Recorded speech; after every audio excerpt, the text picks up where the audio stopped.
Welcome back to the Creation of Her, everyone, the space where we talk about all things alignment, purpose, and stepping into the most magnetic version of you. I'm your host, Mia Andrade, and today we're diving into something I know so many of you are curious about, but maybe don't fully understand yet, which is the subconscious mind and how it shapes our confidence, creativity, and our purpose. Our guest today is someone who blends science and spirituality in the most powerful way. She's a certified hypnotherapist and intuitive guide who helps people all over the world rewire their minds, release blocks, and awaken their highest potential. So, in this episode, we're breaking down how hypnotherapy actually works, the hidden blocks holding so many of us back, and real client transformations that'll make you want to try it yourself. So, please welcome Lynnsey Robinson. Lynnsey, how are you? I'm so excited to be here. Thank you so much for having me. I can tell this is going to be perfect. So Yes, good. of course. I'm so excited. So obviously, we want to know about you and we want to know why you do what you do, why you're the expert, and what your story is like. So can you tell us a bit about you and your stories just so the listeners can get a feel for who you are and how you got to your specific purpose today?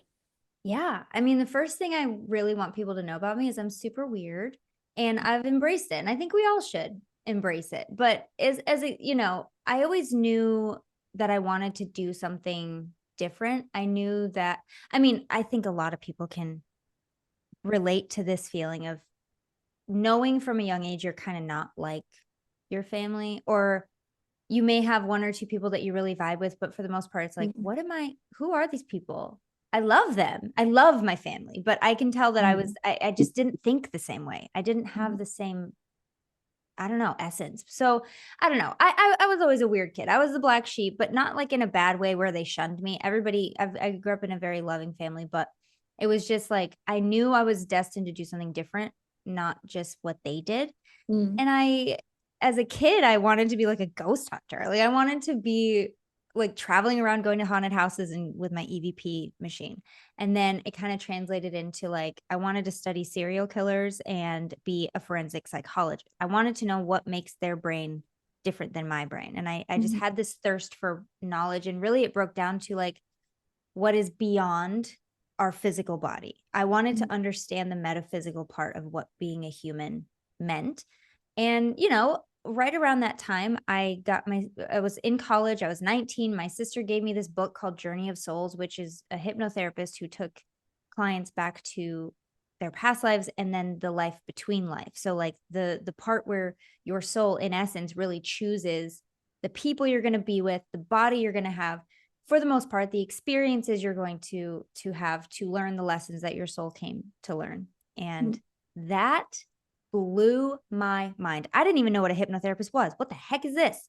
What am I reading right now? But it lit something up in me that I didn't even know was needed to be activated, which, as some may relate to, it set off a whole chain of events of identity crisis and identity evolution, and me actually stepping into who I really am and giving myself permission to do that. So long story short, I moved to California to go to the institute that the man Michael Newton created, but I didn't end up going there. I went to a different one.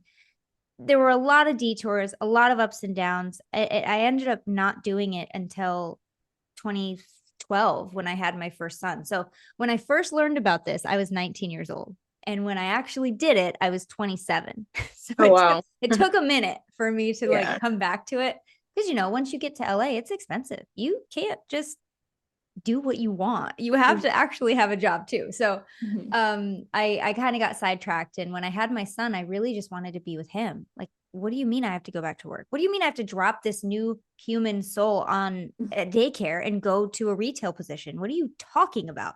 Mhm. So I figured it out. I decided, I asked myself what I wanted to be when I grew up. Better late than never. And I had this like remembering of hypnotherapy. Remember that, Lindsay? Remember that when you were 19? Didn't that sound fun? And I got excited all over again and then immediately crashed down of like, that voice that's like, no, no, no, hold on. You're a mom now. Chill Mhm. out. Go Yeah. go work at a bank. You need some Mhm. steady income. You need something to like actually be sustainable and steady, and that is coming and sure and solid foundation and all these things, which I believed it for a second and I was like, okay, well, yeah, we'll put that on the back burner again. And then I had another voice pop in. I'll never forget this. It was like a whisper. It wasn't as loud as my you have to be responsible voice, but it was like, but hold on, why not? But why can't you? And then I got like a download of like everyone who's ever done anything that they want to do had this moment right here Right. where they had to decide, am I just going to do the same thing that everyone else is doing and the same thing that I've done my whole life and just do the Mm. normal thing? Or am I going to take a leap of faith, figure it out, and actually make something that really makes me happy work? Mm. And I asked the question, like, well, yeah, why can't I? What if I just made a phone call? What if I just started real small, Googled it, like, like just called a number and just made one step. That one step ended up being 24 hours of me calling and being enrolled within 24 hours of making the call. Cause I Oh, was, they made it so easy for me to say yes. They, well, just come down and take a tour of the Institute. Okay. Did that once I was in the building. Well, just look at our rooms in our clinic and look at how amazing this life would be. And I was so ready. And they said all the right things. And it's sounding like they swindled me, but it was the best decision I ever made. And they were there for me, and I was put in the right place, I think, and perfect alignment, and it just fit. And so from that tour, this is a long story, but from that tour, I was in the building and they're like, well, why don't you just sign up right now? And I was like, dude, I'm supposed to be making money and now you want me to get a student loan? Like, what are you talking about? yeah.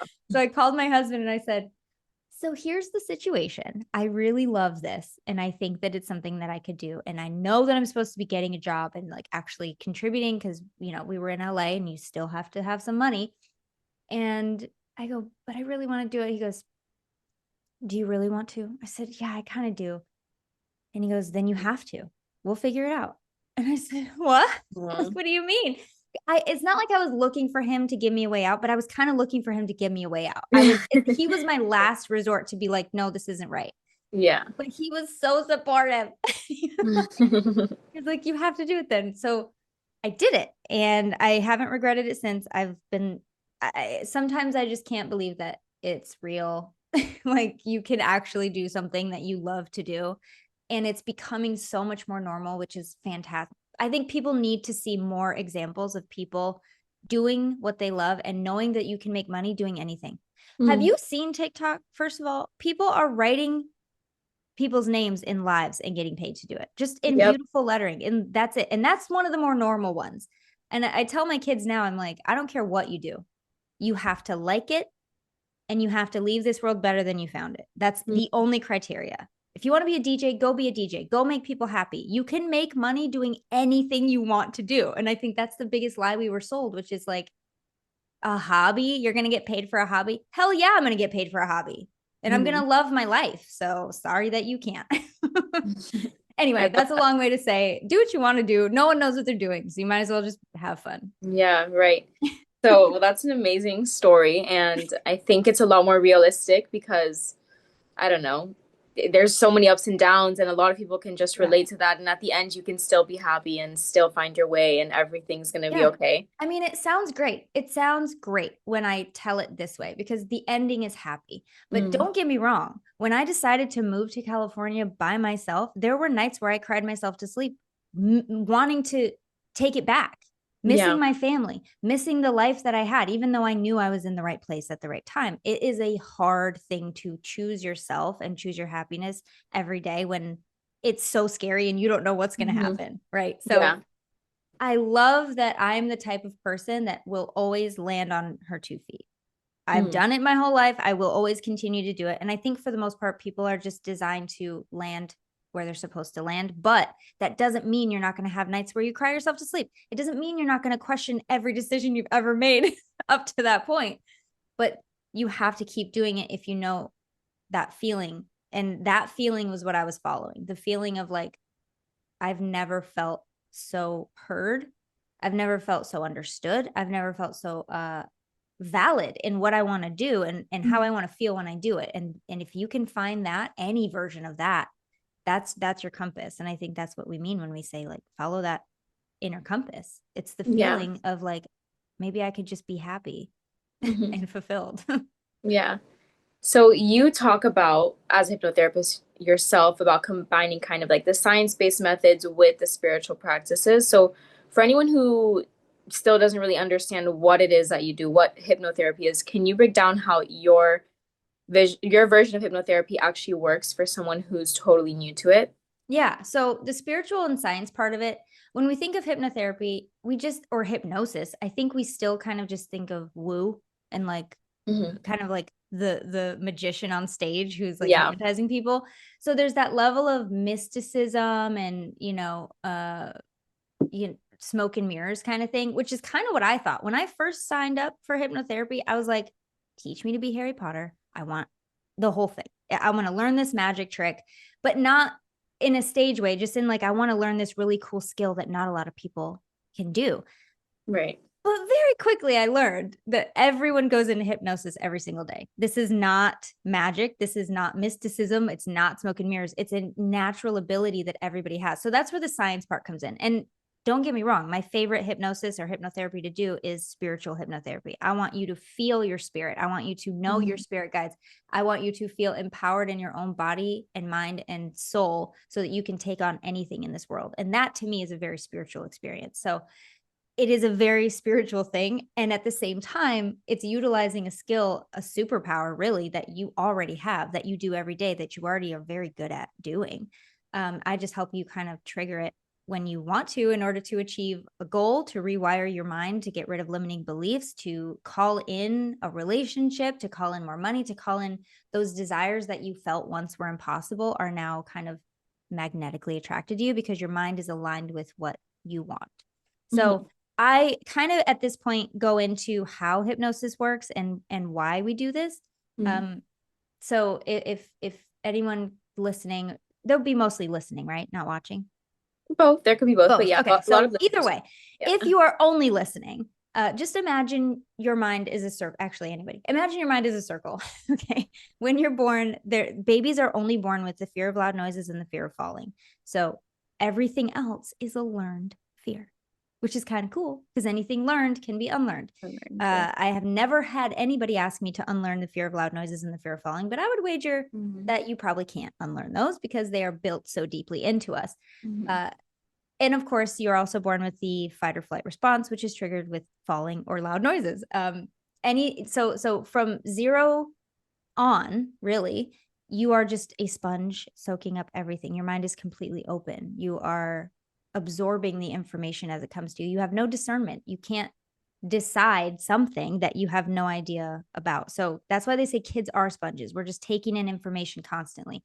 As you go along, you are developing things that you like about your life, things that preferences and opinions and things like that. Like I love chocolate. I don't like broccoli. I love getting hugged. I don't like getting in trouble, that sort of thing. These things are true about you.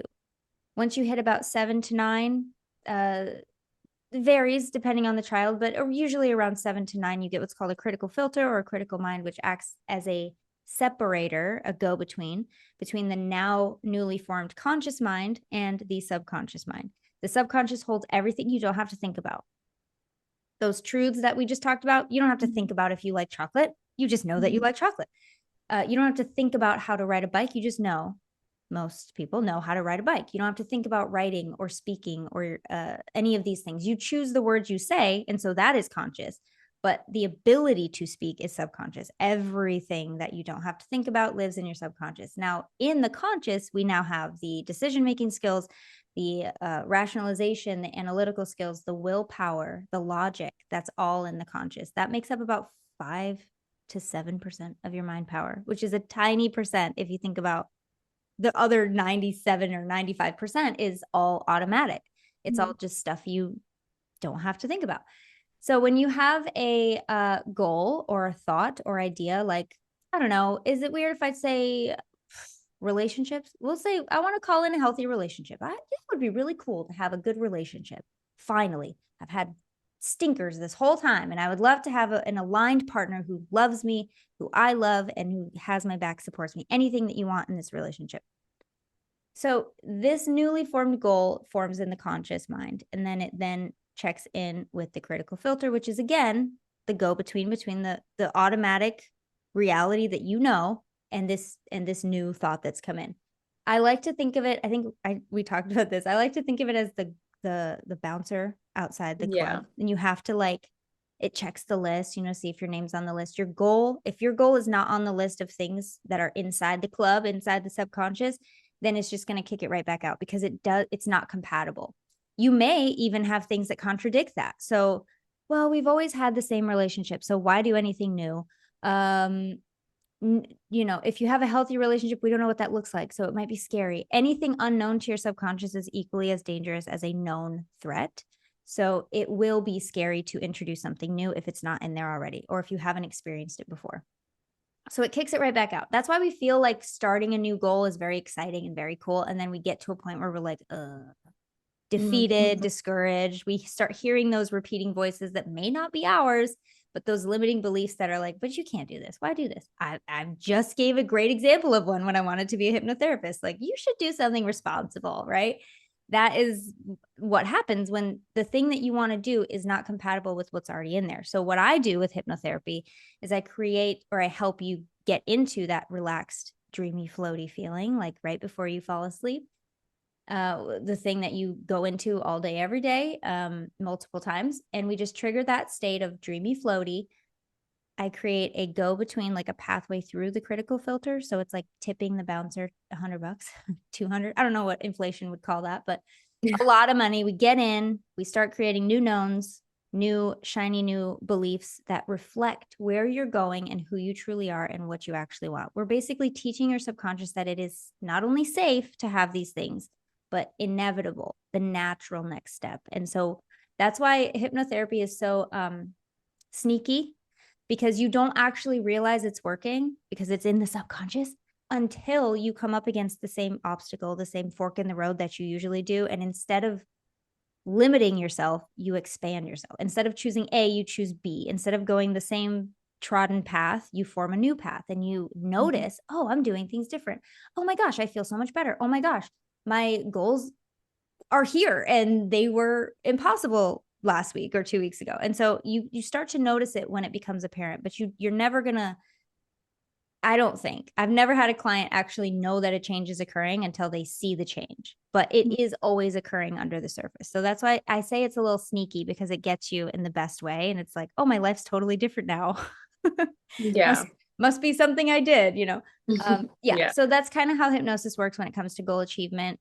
We all go into it every day. Like I said, whether you're falling asleep or waking up, if you're going to do affirmations, if you're going to visualize, if you're going to do any mindset shifting, do it within the first 30 minutes of waking up or the last 30 minutes before you fall asleep, because that's when your subconscious is more receptive to listening and to taking in anything that you're going to give it. So Right. that's just something anyone can try at home. Please do. Perfect. Yeah, good tip. So obviously, I definitely talk a lot on my pages about setting goals and having systems and stuff, but with setting the goals comes with dealing with all of the pushback that your brain is going to give you and those limiting beliefs. So as somebody who works with lots of limiting beliefs, what are the most common like subconscious blocks that you see people are struggling with? Worthiness. I really do try to give a different answer, but it's always worthiness. It always comes down to Yeah. worthiness. Why can't you have that relationship? Oh, some part of me doesn't feel worthy of it. Why can't you call in more money? Some part of me thinks that I don't get to have that much money. And you can, anyone thinking of their goal and why they don't have it yet, you can think of anything you want. But when it really comes down to it, what is the belief? Money doesn't grow on trees. There's not enough. That's just one. Money is one very common thing that people come to see me for. And sure, if it was scarce, why does that mean you can't have any? And it isn't. We know it isn't. We know money's Yeah. not scarce. Money is but there's so much money in the world. There is Yeah. enough for everyone. But if the limiting belief is, oh, there isn't enough or money doesn't grow on trees, there's a lack mentality. So people have it, but you don't have it. So there's not enough, or there's not enough for you. Why don't you get to have it, even if it is scarce? Just play around with these questions. Ask yourself more questions like, what part of me doesn't believe that I get to have this thing? And you might be surprised what comes up. But I would say 99.9999999% of clients that come to me, eventually they realize, oh, there's a part of me that doesn't think I get to have this. It seems Mhm. too good to be true. It seems too good. It seems like I haven't worked hard enough. It seems like I haven't put in my time yet, or spend too much energy on this, or I still need to do more and more and more. But why? That is a worthiness trap. Like Yeah. there's never going to be a time when you feel like you've done enough. So get out, get out of that trap, please. Yeah. So However you true. feel like it. But yeah, it usually will come down to some sort of, I don't deserve this. I'm not worthy of this. And that one's not easy to get over, but it is Mhm. quite simple with hypnotherapy to rewire that and to help you understand that, oh my gosh, you were born worthy of everything you want, and all you have to do is want it. Yeah. Easy. Want it, ask for it, receive It it. sounds so easy. Yeah. It's very simple. No one's saying Yeah. it's for Yeah. anyone listening, no one's saying that it's easy, but it's Trust definitely me. simple. There are days when I wake up and I'm like, but do I really get to? Like, there's no Yeah. one on this planet that has perfect days every day. We all are human beings and we experience all of the spectrum of emotions, or we wouldn't be here. Like, what's the point? I just think that with tools like hypnotherapy, mindset shifting, empowerment work, shadow work, inner child healing, all of these things are here for us to put better shocks on the vehicle so that when we do go over the bumps, we can navigate them easier. We can feel a little better, and we can do it in a healthy way instead of beating ourselves up for not having been healed yet. No one's healed. Promise. I promise. There's always Yeah. something to be healed. Yeah. That's okay. We need to make that okay. Like everybody's Mhm. imperfect. We're all a work of art in progress. Yeah, even all the people that you see online that are gurus in whatever area, like they're not perfect in their Yeah. area. And we all have our days and we all have our beliefs about ourselves. And we all get down and we all crash out and we all have mental breakdowns. I mean, it's part of life, but the point is that you just, keep getting better, like Yeah. a Allow bit every yourself to be day. where you are. Yeah. Give yourself grace, but that you're just moving like with love and intention with yourself, and everything Yeah. will just like, fall into place. But you mentioned money, like with your Mhm. limiting beliefs, and I know you have a client transformation that I'd love for you to share with the class in regards to money and stuff. So please share with us like I know it's like one of your favorite stories. Oh, you're talking about the client transformation? Mm-hmm. Okay. Yes. So money is, like I said, it's a very common one that people come for. Who doesn't want more money? Right? Right. I don't Right. care. It's okay to want more money. You're allowed. Money wants you too. I want Yep. everybody to know that. In case you forgot. But I did have a client who uh a while ago now, not too long. It was like maybe a little over a year. I don't know. Time is weird. She came to me stuck at a level in her business. And this is a business where you can level up and it's expected. And so she was doing great in the beginning. And then all of a sudden it kind of plateaued and she was kind of stuck for years, like a couple years. And she's like, I don't know why I was doing so well in the beginning. And now it's impossible for me to get over this. And what a good metaphor. Any client that comes to me is like, I'm at this cliff and I just can't seem to get over this hump. Once I know I'm at the edge of something, but I just can't get over it. And that's such a good way to describe how I felt before, how a lot of people feel. But she quite literally was at this like plateau in her business and couldn't figure it out. And so we did a 3-month program, which is my most common program. 3 months seems like, I don't know how it seems. To me, it seems really fast compared to how long people have been living with these things sometimes. Three Yeah. weeks or yeah, 3 months, easy. So she saw me for 3 months and then signed up for another 3 months. But in the time that we saw each other, she went from, I don't know, should I give real numbers? I'm gonna give real Sure. numbers. Her goal was $1 million in her business. That was her goal. And she was about halfway there for 3 years and she couldn't get the other half, which half of a million is pretty great. But that wasn't her goal. Her goal was a million. So I don't care where the glass ceiling is for anybody. More money, more problems, more goal achievement, more goals to achieve is how I like to say Mhm. that. But she was stuck at 500. And so in our work together, it was shortly after she finished the first 3 months, I think, which made her sign up for the next. Shortly after she completed her program, she called, sorry, it was an Instagram message. She didn't call. I don't give people my number. It's just quicker to say call. She messaged me on Instagram and she was like, guess what? And we had this whole like voice conversation. She was so excited. She hit the million. She shared it on Instagram. She tagged me. I shared the crap out of it because I was even like, holy crap, you really got $1 million. Like Yeah. you got $1 million. It sounds preposterous, but it's absolutely incredible what we are capable of when we give ourselves permission to achieve our goals. And I think that's the other Mhm. part of it. Well, one part of the unworthiness is like not giving yourself permission because it's just easier not to try. Because what if Yeah. we fail? But giving yourself permission, choosing yourself, saying yes to yourself. God, there's no limit to what you could. That's what I really want people to know. Like, you don't understand how powerful you are. The Mm. only reason you don't have the goal is because your subconscious says it's not safe. Yep. Now, when I say it that way, it sounds like, really? That's it? Yeah, it's literally it. That's the only reason. People call it energy. People call it manifesting. People call it the universe. You can call it whatever you want. I think it's all the same thing. Getting your energy aligned with your goals is the same as getting your mind aligned with getting your subconscious aligned with your goals. They're sisters, okay? It doesn't matter how you describe it. You need to be aligned with your goals. And so hypnotherapy is my favorite way to allow your subconscious to feel safe getting the goal. Anyway, she got $1 million, and I will still talk about that story because it's just one of my favorites. Yeah. Another one is fertility.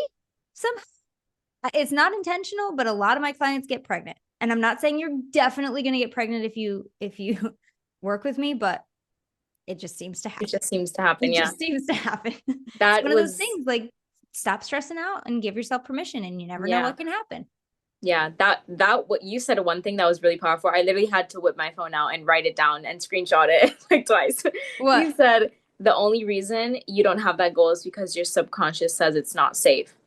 Yeah. Like people may have been listening and may have like maybe just went inside of one ear and out the other. But if you can really think about that, like if you can think about a goal that you have and ask yourself what feels unsafe about it. Like, for Yep. example, in regards to money, I know like over time, like I'm a business owner, I've set my money goals, but before I've reached my goals or until I reach my next goal, there's definitely a part of me that can think of all the reasons why it feels unsafe. Like maybe I'm going to have to work more. Maybe I'm going to have to be more organized. Maybe I'm going to have to be more on top of it. Maybe I'm going to have to hire someone new. And that means I'm going to have to trust someone new, right? Like there's so Girl, many you are things. me. I have had all of these exact same. That is my thing. Is like if I am more successful, I'm not gonna have any time. The Yeah. expectations will be too high. What if I can't deliver? Which, come on. And you can switch all of those to be like, well, how can I fix that, right? Like how can I Mm-hmm. fix those fear-based beliefs, but also how is all the good going to outweigh all of Yeah. those things, you know? And is So that really true? Usually yeah, not. Because usually it's not even true. if you have the reins and you have control, which we always do, Hmm. you're allowed to set. That's the whole point. You're allowed Yeah. to set the rules and the boundaries and the schedules, Hmm. and you're allowed to do all the things you want to do. It's never going to make you do more things of what you don't want to do unless you Right. do that yourself. Like Yeah. we're in control. So yeah, I think if you follow the fear down and realize like what is it I'm actually afraid of, that is step one. And then step two, Hmm. is that really true? And what I like to do is say, well, what if it's not true, which usually it isn't, if it doesn't have to be true, what do I want to believe instead? I would Hmm. love to believe that if I get to that next level, whatever that means for me, I will have more time with my family. I will have more peace, more ease, more Yeah. relaxation. And doesn't that just feel better? If you're going to Hmm. worry about possibilities, you got to worry about the good ones too. Yeah. Yeah. You gotta play it fair. You got to be fair. Gotta be fair. Definitely. So, as you know, we've talked about this before that I talk a lot about purpose. And I think that it's something that a lot of people, especially people in their like early 20s, deal with and just feeling like a big hunk of meat lying around, not knowing what they're Yeah. supposed to do. And they're like, well, all these people found their purpose. How am I supposed to find mine? And it's just like a whole big mumbo jumbo mess in our heads. And it feels horrible. And I've gone through it. I'm sure you've definitely gone through it from what we know. Yeah. So, you have your own tips for finding your purpose, but for someone who just overall feels disconnected from their purpose, what practical steps do you suggest for them to connect or reconnect? Oof, you're talking early 20s. What was I doing? I was in LA. I turned 21 in LA. So Well, it doesn't even have to be 20s. I think it can be at any it time can too. be anytime. It can be anytime. And I wish, but to your point, when you did say early 20s or mid 20s, I wish someone I wish I would have had this information. So no matter where you're at, this is something I wish someone would have told me, which is, what did you like to do when you were a kid? Mhm. And it might sound silly, like, oh, I colored in coloring books, or I watched cartoons, or I went to the playground. And it's not nothing. How did you feel when you were doing these things? How did you feel when you were being creative, using your imagination, letting yourself be so silly? I think we need to get back to being more silly. Mhm. For me, I was just talking about this the other day. We had a cornfield in the back of our house, and I would just walk into it and just lose myself. Literally, my mom was always like, is she in the cornfield again? How am I ever going to get her out of the cornfield? Because she couldn't find me. And she would get so worried and like scared. I would freak her out all the time because I would just like fade away into the cornfield. But I liked the feeling of like being like hidden, sort of. Mhm. You know how when you have a tent or like a pillow fort, it's this Yeah. kind of feeling of like nobody knows where I am and this is my Yeah. own place. I would And do the same thing. Like under my yeah, mom's dress, when she had these big yeah. dresses, I would like hide under her and be like, no one Make can. yourself a fort. Yeah. I made myself a fort, Make literally. yourself a fort. Yeah. I think if you can't figure out what you like to do as a kid, well, that's step one. Everybody liked something as a kid. Write it down. And then try to find an adult version of that. So whether you like to color in coloring books, what if I go to a paint class? What if I just paint on my own? What if I draw? What if I do something creative? I think that anything creative will easily and gently unlock that part of you to find more things that bring you joy, to find more Mhm. things that uh, can connect you to your purpose. I said it in the beginning of this episode, and I'll say it again. You can get paid for your hobby. Whether or not you do is up to you. But Mhm. we are in a time where it's almost stupid not to. What are you going to do? Be a plumber? Maybe they like that. If you like being a Yeah. plumber, go be a plumber. If you don't, but you feel like you have to, like, this is 2025, go do something else that you like. Mhm. Please. We need more people that like what they do, because I think the world will be just such a happier place. I'm so Yep. sick of the narrative that people are coming home drained from their job, and they have no time for anything, and they take out all their emotions on their kid. Like, that's so depression era. Mhm. That is so 90s. We're in 2025. Please do something you like to do, or at least just do it as a hobby. If you have to go to a day job, I'm completely aware that there are limitations that I have no business talking about in some people's lives. If you have to have a job that you don't like, then it's even more important that you find something you like. Mhm. It is that much more important. So, I mean, lists are great. Write down what you liked as a kid and then take it to the Mhm. next level and do an adult job or an adult playtime or just creative time. I think creativity is probably the number one way to find it. And that Mhm. will, like I said, unlock more things. But Yeah. And that comes with slowing down too and letting yourself, like have that yes, discovery moment, no pressure. Agree. no pressure. Oh my gosh. Can we talk about that real quick? So I do this with clients all the time, is in the first or second session, I'm like, what did you like to do as a kid? And if they can't think of something, or they try something and they don't like it, they beat up on themselves. Like, what are you doing? This is supposed to be fun. This is a Yeah. game. This is the Yeah. game. Just please let it be fun. Do not judge yourself. That's the opposite of what we're trying to do here. No pressure. This is supposed to be playful and fun and light-hearted, light energy, just as much as you can. Life's hard enough. Sorry, that's all. Right. So obviously that can be difficult for some people to like make that jump and have that switch in their brain. And since a lot of young women feel lost when it comes to purpose and self-worth, what is the first mindset shift or even just the first step? Well, we kind of just talk about that, but mostly like the first mindset shift that they need to make to begin trusting themselves again. Probably self-talk. Okay, yeah.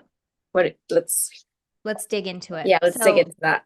another thing I do with clients in the first couple sessions, is I'll give them a worksheet that I've created as a template, because I am that type of person, where you can either print it off or you can just write it down in a notebook, which is when you find yourself in this moment of not so great inner dialogue. And that can show up in all kinds of ways. The most important thing to recognize it is, how did you feel just now when you said that or thought that? How did Mhm. that feel in your body? Okay. And if it's been a long time, You may not notice it, may not feel anything anymore. It might just be so normal that you don't feel it. But I promise you, now that I've said it and now that you've heard it with your ears, you will start to notice. You'll start to notice. You'll start to recognize, acknowledge it again without judgment, for the love. Please stop judging yourself. You're allowed to be however you are. If you'd like to improve, judgment is the opposite direction. Just acknowledge, just observe. We're observing. Oh, I just thought that just now. And I'm not going to give any examples because we all have our own examples. And if I say it out, I don't even play like that. But you all know what I'm talking about. If you have a thought like that, oof, yeah, that's probably not good self-talk. Why did I do that? And then again, is that true? And what's a better feeling thought? What would I like to believe instead? And write that down. And I'll even have them like write down the bad thought or the bad, not so great feeling thought. And then next to that is a column where it's like, what would I like to believe instead? And then they'll write that new one down and physically cross out the old one, because your handwriting, we didn't talk about this, but we will. Your handwriting is a direct line to your subconscious mind. It is the best way to input information and output information. So if you're trying to do affirmations, that's input. If you're trying to vent, get stuff out, organize your brain, that's the output. So write it down. My goodness, write it down. Affirmations, write down your goals, your intentions, just write it down. So when you physically cross it out, it is sending a very clear message to your subconscious. Like, that's the old, outdated, musty, dusty, crusty. We don't want that anymore. We're going to write down the brand new, bright, shiny thought. And it might not catch right away, but I promise you, the more you practice this and the more you acknowledge without judgment, the easier and more natural it will be. And then you won't even have to think about it. It will just happen. You'll just build yourself up like automatically, which is, that's the goal. Okay, well, I know we're gonna wrap up soon, but I now know. you mentioned the handwriting thing. I want to know more about it. Okay, I'm gonna, girl, I'll do my best. I will try so hard to be concise, but you know me by now. I just keep going. No. So, You can. We have some time for the handwriting. Don't worry. We want to know. So handwriting is a direct line to your subconscious because it is an automatic behavior that you can physically do. Oh, okay. If you say it out loud, you can do that, but it is more of a conscious thing because of the physical movement of the hand to make the letters. It is more of a deep down. It gets where it needs to go because you have to keep on it. You have to keep doing it. If you're just thinking it, it is doing something, but not enough. If you say it out loud, it's doing a little bit more. But if you write it down, perfect. Absolutely peak, at least consciously. Hypnosis would be peak. This would be the best thing you can do consciously, I would say. So yeah, when you write it down, it's something you don't have to think about, but you are thinking about what to write, but you don't have to think about how to write. And we also know, at least in the United States, most kids learn how to write the same way.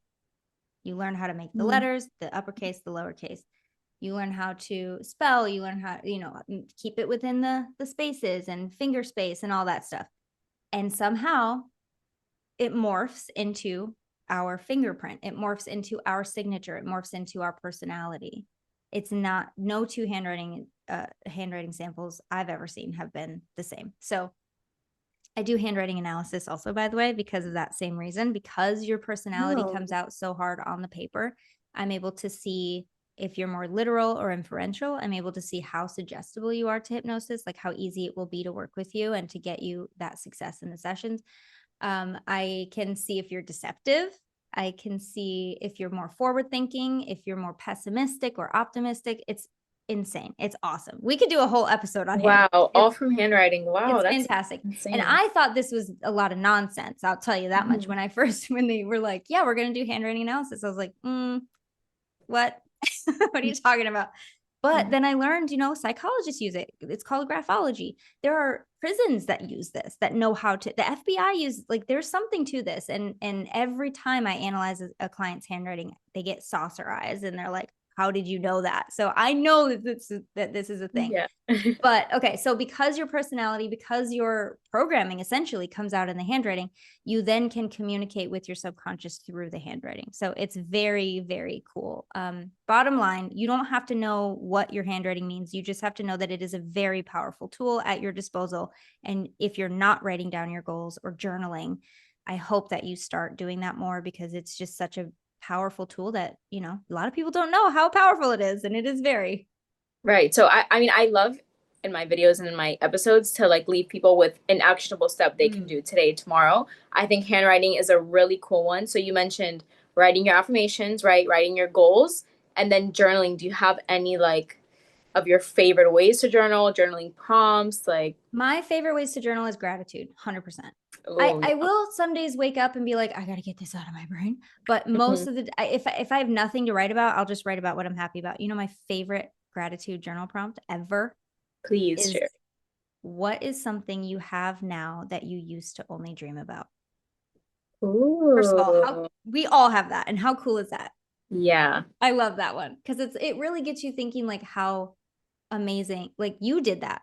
yeah. And you What can else? do the thing that you want now. Yeah.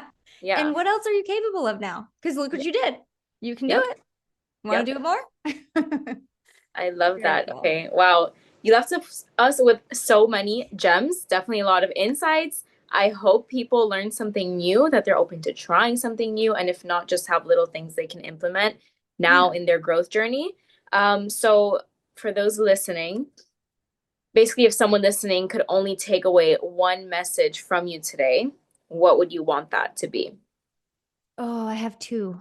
Okay, give us two, give us two. It's fine. First one, first one is, you really, no matter how powerful you think you are, you just don't know how powerful you are. So please, however that looks for you, dig into what you're capable of. It's you'll be your mind will be blown. And then the second thing was, please allow yourself to have bad days. Please allow yourself to feel Mhm. your feelings. Please, please, please, because the negative feelings are just as important to be heard and seen and listened to, maybe more than the good feelings, because they are Wow. messengers. What are they trying to tell me? What am I ignoring? What am I trying to shove down? What am I trying to bypass? Really let yourself feel the feels, please. I like to give myself a 24-hour timer. If I wake up depressed or feeling that mood, like heaviness, I'll be like, all right, Lindsay, here we go. This is just the valley before the hill. The pendulum shall Mhm. swing again the other way. Let's see how much we can discover about ourselves in this 24 hours. You got 24 hours to mope, to be Mhm. wallowy, to be sad. Figure out what's making you sad and learn as much as you can about yourself. And then let's go, baby. And it always works. Every time I do Mhm. that, it's always like I either feel better before the 24 hours because I've allowed that Mhm. space, or, I take the full 24 and I really come out knowing so much more about me. And again, that is another big point of being here. We didn't come to just observe. We came to know more about ourselves too. So Yeah. Wow. I love that. I'm definitely gonna take that away. Like just instead of just letting a bad day be a bad day, be like, okay, I'm gonna let this be a bad day, but also this could be a day of so much self-discovery yeah. and just And learning. That's amazing. if in and sometimes it is, and sometimes I just want to be mad, and that's okay Yeah. too. I think just get however you're feeling, whatever you feel capable of, please let Mhm. that be enough, and just give yourself some slack, and then I promise you will already start to feel worthy of your goals, because that's one of the main reasons is we don't even hear ourselves, so how can we allow Yeah. anything else to come in? So once you start doing that, like, you'll be unstoppable. Yeah. Yeah. Wow. That was really good.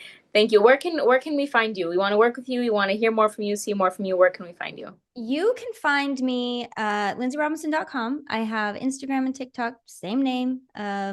If you just Google Lynnsey Robinson, you'll find pretty much everywhere to reach me. I have an client spots that I do deep personal work for people who need that, but I also have an app that I just launched. It is still very new. It is very exciting, and it has all of my best digital content. So I have tons of hypnotherapy audios. I have manifesting hacks and tools. I have EFT sessions in there because I'm also certified in EFT. I have journal prompts. I do oracle card pulls. There's all kinds of stuff. Oh, and live events every month. So I drop in to hang out with my members, and we do group hypnosis and feel into the energy of the month. And it's just a really good time. So if you have an iPhone, you can just download it on iOS. Otherwise, you can just I'm sure you put the link in for the browser version, but you can get it on any phone. I just don't have the app for Google yet because they're being Mhm. butts. Sorry, they are, but I'm working on it. But yeah, Apple is good to go if you want to download it there as well. Okay, perfect. That sounds like so much fun. And thank you so much. It was honestly such a pleasure having you on the creation of her. And hopefully we get to talk soon. Yes, this was so fun. Thank you. Yes, thank you so much.